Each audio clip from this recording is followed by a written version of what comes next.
ተናስልኝ 7 ሰዓት ሆኗል። ይህ የኢትዮጵያ ብሮድካስቲንግ ኮርፖሬሽን የብዛነትና የዳሴ ድምጽ ነው። ከሰዓቱ ዜናዎች ጋር አንተነህ ደግፌ ነኝ። በቅድሚያም አበይት ነጥቦች ነው። በኢትዮጵያ የተተገበረው የአርብቶ አደር ልማት ፖሊሲና ስትራቴጂ የአርብቶ አደሮችን ተጠቃሚነት እያሳደገ መሆኑ ተገለጸ።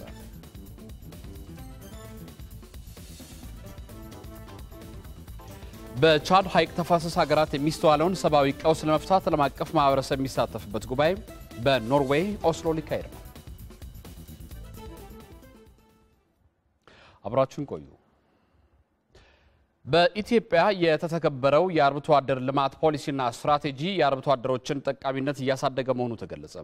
በኢትዮጵያ ሶማሌ ክልል መከበር በጀመረው 16ኛው የኢትዮጵያ አርብቶ አደር ቀን በዓል የአርብቶ አደሩ የልማት ስራዎች ተጎብኝተዋል። ሙሉ ብርሃን ሻማ ከስፍራው ተጨማሪ ዘገባ ልካለች። አቶ ኡመር ሻብዲ በኢትዮጵያ ሶማሌ ክልል በቀብሪ በያ ወረዳ ከአቻዎቻቸው ጋር ለእንስሳቶቻቸው ውሃ ሲያጠጡና መኖ ሲያቀርቡ አግኝተናቸዋል።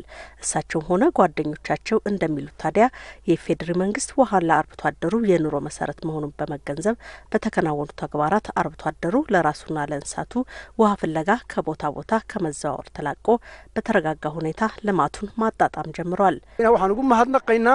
ካሁን በፊት ውሃ ፍለጋ በጣም ርቀት ቦታ በመሄድ ብዙ እንንገላታ ነበር። አሁን በቅርበት ለኛና ለእንስሳቶቻችን የንጹህ መጠጥ ውሃ በማግኘታችን ኑሮአችን ተቀይሯል። የኢትዮጵያ ሶማሌ ክልል ውሃ ቢሮ ኃላፊ ወይዘሮ ፈርቶ አብዲ በበኩላቸው ባለፉት ዓመታት ውሃን መሰረት ተደርጎ በተሰራው ስራ የክልሉ አርብቶ አደር ኑሮ ከመሻሻሉን ባለፈ በአመቱ የተከሰተውን ድርቅ በሰውና እንስሳት ህይወት ላይ የከፋ አደጋ ሳያደርስ ለመቋቋምም አስችሏል ብለዋል።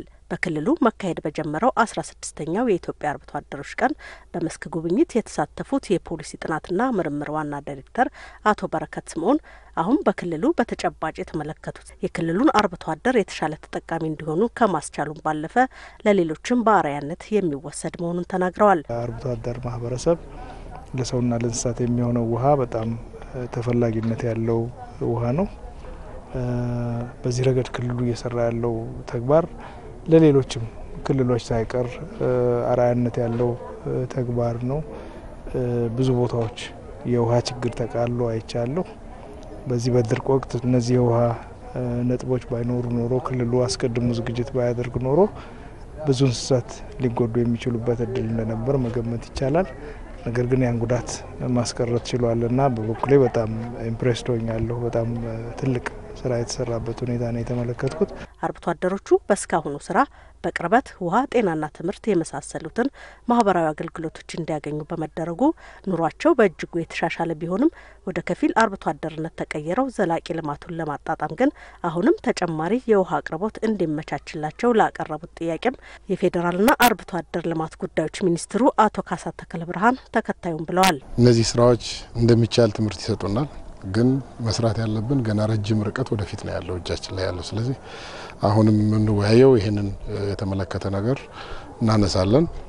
ይሄንን አጠናክረን እንዴት እንቀጥላለን፣ ከዚህ ምን እንማራለን፣ ምን አይነት አቅም ነው መፍጠር ያለብን። አንዱ ዋናው ነገር አቅም መፍጠር ነው። በአስተሳሰብ ይቻላል፣ በተግባር ደግሞ ያንን ማድረግና መስራት የሚቻልበትን ሁኔታ መፍጠር መቻል ስለሆነ መስሪያ ቤታችንም ይሄን የሚመለከታቸው መስሪያ ቤቶችን በድምር የምንሰራው ይሄንን ነው ማለት ነው።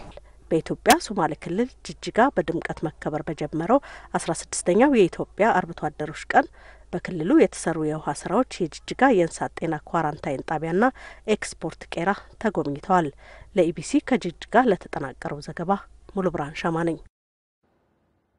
በላ በኩል በኦሮሚያ ክልል የአርብቶ አደሩ ማህበረሰብ ተጠቃሚ ለማድረግ ለዘመናዊ የእንስሳት እርባታ ትኩረት ሊሰጥ እንደሚገባ ተገለጸ። በክልል ደረጃ የአርብቶ አደሮች ቀን በጭሮ ከተማ ተከብሯል። ከምዕራብ ሐረርጌ ዞን የመንግስት ኮሚኒኬሽን ጉዳዮች ጽሕፈት ቤት ለደረሰን ዘገባ ሙባረክ መሐመድ። በላቀ ተሳትፎና ተጠቃሚነት የአርብቶ አደሩ ሰላምና ልማት ለህዳሴያችን በሚል መሪ ቃለው 16ኛው የኦሮሚያ ክልል አርብቶ አደሮች ቀን በዓል በምዕራብ ሐረርጌ ዞን ጭሮ ከተማ የተከበረው በዞኑ አርብቶ አደሮች ዘንድ በከብት ማድለብና አካባቢ ጥበቃ ስራዎች የተገኙ መልካም ተሞክሮች በበዓሉ ተሳታፊዎች ተጎብኝቷል። በክልሉ በስራቸው የላቀ ውጤት ላስመዘገቡ አርብቶ አደሮችና የልማት ሰራተኞችም ሽልማት ተበርክቷል። አያን ሆርሲሴ ቡላኩኒ ይህ ባህል መከበሩ ለኛ ለአርብቶ አደሮች ልዩ ትርጉም አለው። ምክንያቱም የተለያዩ ጥሩ ተሞክሮች የምንካፈልበት ሽልማትም የምናገኝበት ነው። ይህ ማለት ደግሞ የበለጠ እንድንነሳሳ የሚያደርገን በዓል ነው። ሙጠና አስራ ፉደንስ ዋን በሬዳዳ ከበዓሉ ላይ ያገኘነው ተሞክሮ በጣም ጥሩ ነው። ሽልማትም አግኝተናል። እናም ይህን ሽልማት ይዘን ወደ መጣንበት ስንመለስ ለተቀሩት አርብቶ አደሮች እንደ እኛ እንዲሸለሙ የምናነሳሳበትም ነው። የአርብቶ አደሩ ማህበረሰብ ተጠቃሚ ለማድረግ ለዘመናዊ እንስሳት እርባታ ትኩረት እንደሚሰጥም በበዓሉ ላይ ተገልጿል። ሆርሲሴ ቡላን ኬኝ ሆርሲሴ ቤለዳ ከናንዱረ ሀላ አዳቲን ገጌሳ ቱሬሰን ሀራ አመያዋቲን ከገይሱ ገቹዳፍ የአርብቶ አደሩን የእንስሳት እርባታ ዘዴ ከባህላዊ ወደ ዘመናዊ መንገድ ለማሸጋገር በትኩረት መስራት አለብን። ይህንንም ለማከናወን የክልሉ መንግስት ከሚመለከታቸው አካላት ጋር የተለያዩ ተግባራትን እያከናወነ ይገኛል። የአርብቶ አደሩ ማህበረሰብ የሚያነሳቸውን ችግሮች ለመፍታትም የክልሉ መንግስት እየሰራ እንደሚገኝ ነው በበዓሉ ላይ የተገለጸው። ሐዋሲ ሆርሲሴ ቡላ ስርን ዱራንቶር ገሰት ደገተሜ በቀደሙ ስርዓቶች ተዘንግቶ የነበረው የአርብቶ አደሩን ማህበረሰብ ተጠቃሚነት ለማሻሻል የተለያዩ ስራዎችን እየሰራን ነው። የመሰረተ ልማት አውታር ዝርጋታዎችን ማስፋፋትና የሰውና እንስሳት ጤና ተቋማትን ማሟላት ደግሞ የዚህ ስራ አካል ነው። ይህም ተጠናክሮ ይቀጥላል። በኦሮሚያ ክልል 44% የሚሆነውን የክልሉን የቆዳ ስፋት የሚሸፍኑ 4 ሚሊዮን በላይ አርብቶ አደሮች እንደሚገኙ የተገኙ መረጃዎች ያመለክታሉ። በአፋር ክልል አዋሽ ፈንታሌ ወረዳ የተከናወኑና የአርብቶ አደሩን ተጠቃሚ ያደረጉ የልማት ስራዎች ለሌሎች የክልሉ አካባቢዎችም ተሞክሮ እንደሚሆኑ የክልሉ ርዕሰ መስተዳድር ሀጂ ስዩም አወል ገለጹ። ርዕሰ መስተዳድሩ በወረዳው የተከናወኑ የልማት ስራዎችን ጎብኝተዋል። ሪፖርተራችን መሐመድ አሊ አዘጋጅቶታል። አማራ ተመስገን ያቀርበዋል። በአፋር ክልል አዋሽ ፈንታሌ ወረዳ ባለፈው ዓመት በድርቁ ከተጠቁ ወረዳዎች መካከል አንዱ ነው። በአሁኑ ወቅት የወረዳው አርብቶ አደሮች መስኖን በመጠቀም የእርሻ፣ የእንስሳት መኖ፣ የጓሮ አትክልትን ጨምሮ የተለያዩ የልማት ስራዎች እያከናወኑ ይገኛል። አርብቶ አደሩና የልማት ጣቢያ ሰራተኞችም እነዚህን የልማት ስራዎች ለክልሉ ርዕሰ መስተዳድር ሀጂ ስዩም አወል አስጎብኝተዋል። እዚህ የተለያዩ የእርሻ ስራዎችን እንሰራለን። የሽንኩርት፣ የእንስሳት መኖ፣ ጤፍም ጭምር እየሰራን እንገኛለን። በመጀመሪያ በአነስተኛ ማሳ ላይ የተጀመረው የመስኖ ስራ አሁን ተስፋፍቷል። በዚህም የወረዳው አርብቶ አደሮች ተጠቃሚ እየሆኑ ነው። የተለያዩ ዘሮችን እያቀረብንላቸው ድጋፍም እያደረግን እንገኛለን። በተለያዩ ጊዜያትም የሚዘሩ የእንስሳት መኖና የጓሮ አትክልት ዘሮችን እናቀርባለን። ርዕሰ መስተዳድሩ ሀጂ ስዩም አወል በበኩላቸው በወረዳው እየተካሄደ ያለው የልማት ስራ ለሌሎች ወረዳዎችን በተሞክሮነት የሚወሰድ ነው ብለዋል።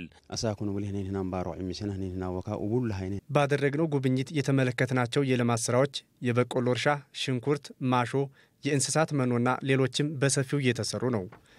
የእንስሳት ማድለብ ስራዎችም ተመልክቻለሁ። ይህ ተግባር ለሌሎች ወረዳዎች በመልካም ተሞክሮነት ሊወሰድና ሊስፋፋም ይገባል። አርብቶ አደሩ ከቦታ ቦታ የሚያደርገውን እንቅስቃሴና እንግልት ለማስቀረትም ክልሉ ትኩረት ሰጥቶ እየሰራ መሆኑንም ርዕሰ መስተዳድሩ አብራርተዋል።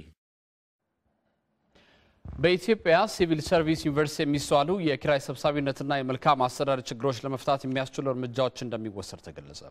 በተያያዘ ዜና የሳይንስና ቴክኖሎጂ እንዲሁም የሰራተኛና ማህበራዊ ጉዳይ ሚኒስቴር መስሪያ ቤቶች የታድሶ ውይይቶችን እያደረጉ ነው።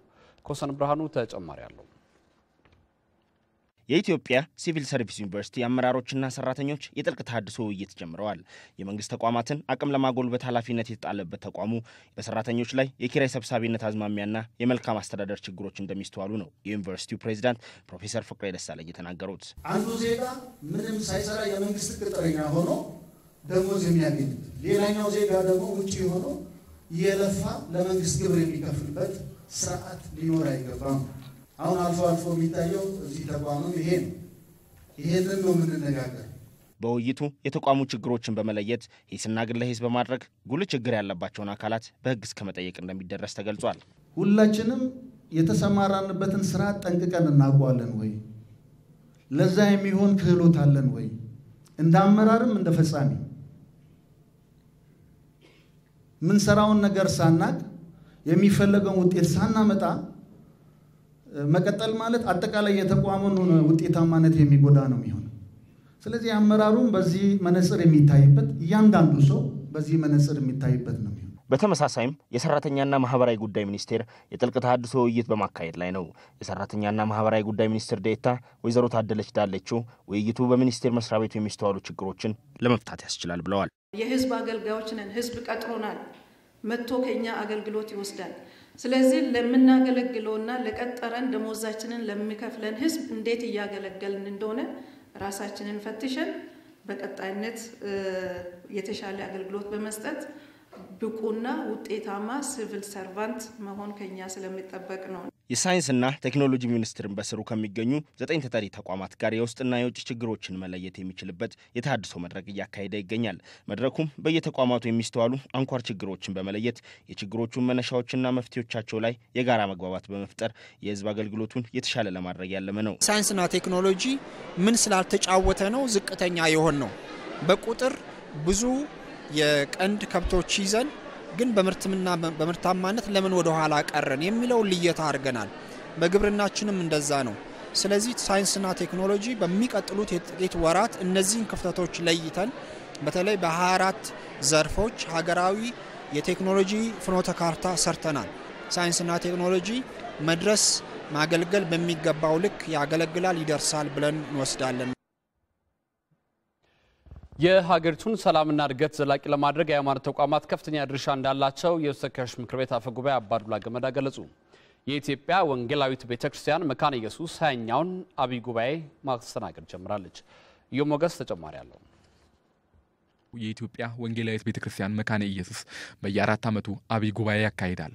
በጉባኤው ቤተክርስቲያኑን የሚመራት ፕሬዝዳንት ከመምረጥ በተጨማሪ የ4 ዓመቱ የሥራ እንቅስቃሴ የሚቃኝበት ነው። በ20ኛው አብይ ጉባኤም ቤተክርስቲያኒቱ ለሰላም የምታደርገውን ጥረት ማጠናከር እንደሚገባት የቤተክርስቲያኒቱ ፕሬዝዳንት ቄስ ዶክተር ዋቅስዩ ምዶሳ ገልጸዋል።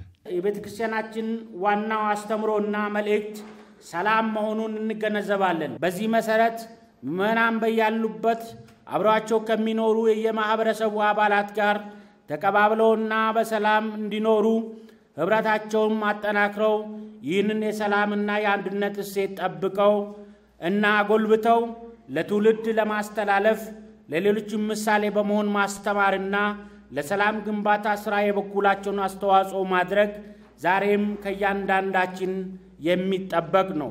የኢትዮጵያ የሃይማኖት ተቋማት ጉባኤ ጠቅላይ ጸሐፊ መጋቢ ዘሪሁን ደጉ በሃይማኖት ሽፋን የሚከሰቱ አደጋዎችን ለመከላከል የሃይማኖት ተቋማት ሊተባበሩ ይገባል ብለዋል። ዛሬ ዓለማችን ያለችበት ሁኔታ ስንመለከት የሃይማኖት ጽንፈኝነትና አክራሪነት ባደጉት ሀገራት በማደግ ላይ ባሉትና በፍጹም ድህነት ውስጥ በሚገኙ ሀገሮች እያስከተለ ያለው እልቂት እጅግ በጣም አሳሳቢ ደረጃ ላይ ደርሷል።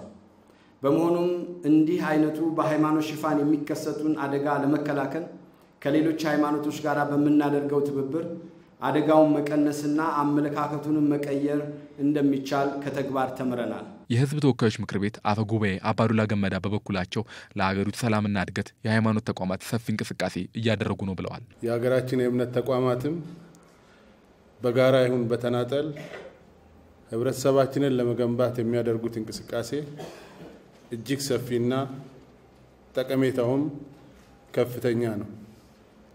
በየጊዜው ችግር ሲያጋጥምም ሆነ በሰላማዊ ወቅት ለልማትም ሆነ ለማንኛውም እንቅስቃሴ በተናጠል ይሁን በጋራ ተሰባስባችሁ የምታደርጓቸው እንቅስቃሴዎች ሀገራችን ሰላሟ ተጠብቆ አንድነቷ ተጠብቆ እያደገችና እየበለጸገች እንድትሄድ በማድረግ በኩል ያላችሁ ሚና እጅግ ከፍተኛ ነው። ጉባኤው ለአንድ ሳምንት የሚቆይ ሲሆን የጉባኤው መጠናቀቂያ ላይ ቤተክርስቲያኒቱን ለ4 ዓመታት የሚመራት ፕሬዝዳንት የሚመረጥ ይሆናል። በባሌ ዞን በተከሰተ ውርጭ በሰብል ላይ ጉዳት ማድረሱን የዞኑ አደጋ ስጋት ስራ አመራር ጽሕፈት ቤት አስታወቀ። የአጋርፋ ወረዳ አስተዳደር በበኩሉ በውርጩ የደረሰውን ጉዳት በበልግና በመስኖ ልማት ስራ ለማካካስ እየተሰራ መሆኑን አስታውቋል። ፀሐይ ኃይሉ ዝርዝር አላት። በኦሮሚያ ክልል ባሌ ዞን የአጋርፋ ወረዳ ነዋሪው አርሶ አደር ሼክ ከማል ኢብራሂም እንደከዚህ ቀደሙ ጥሩ ምርት አገኛለሁ ብለው በማሰብ ነበር 3 ሄክታር ማሳቸውን ስንዴ የዘሩት።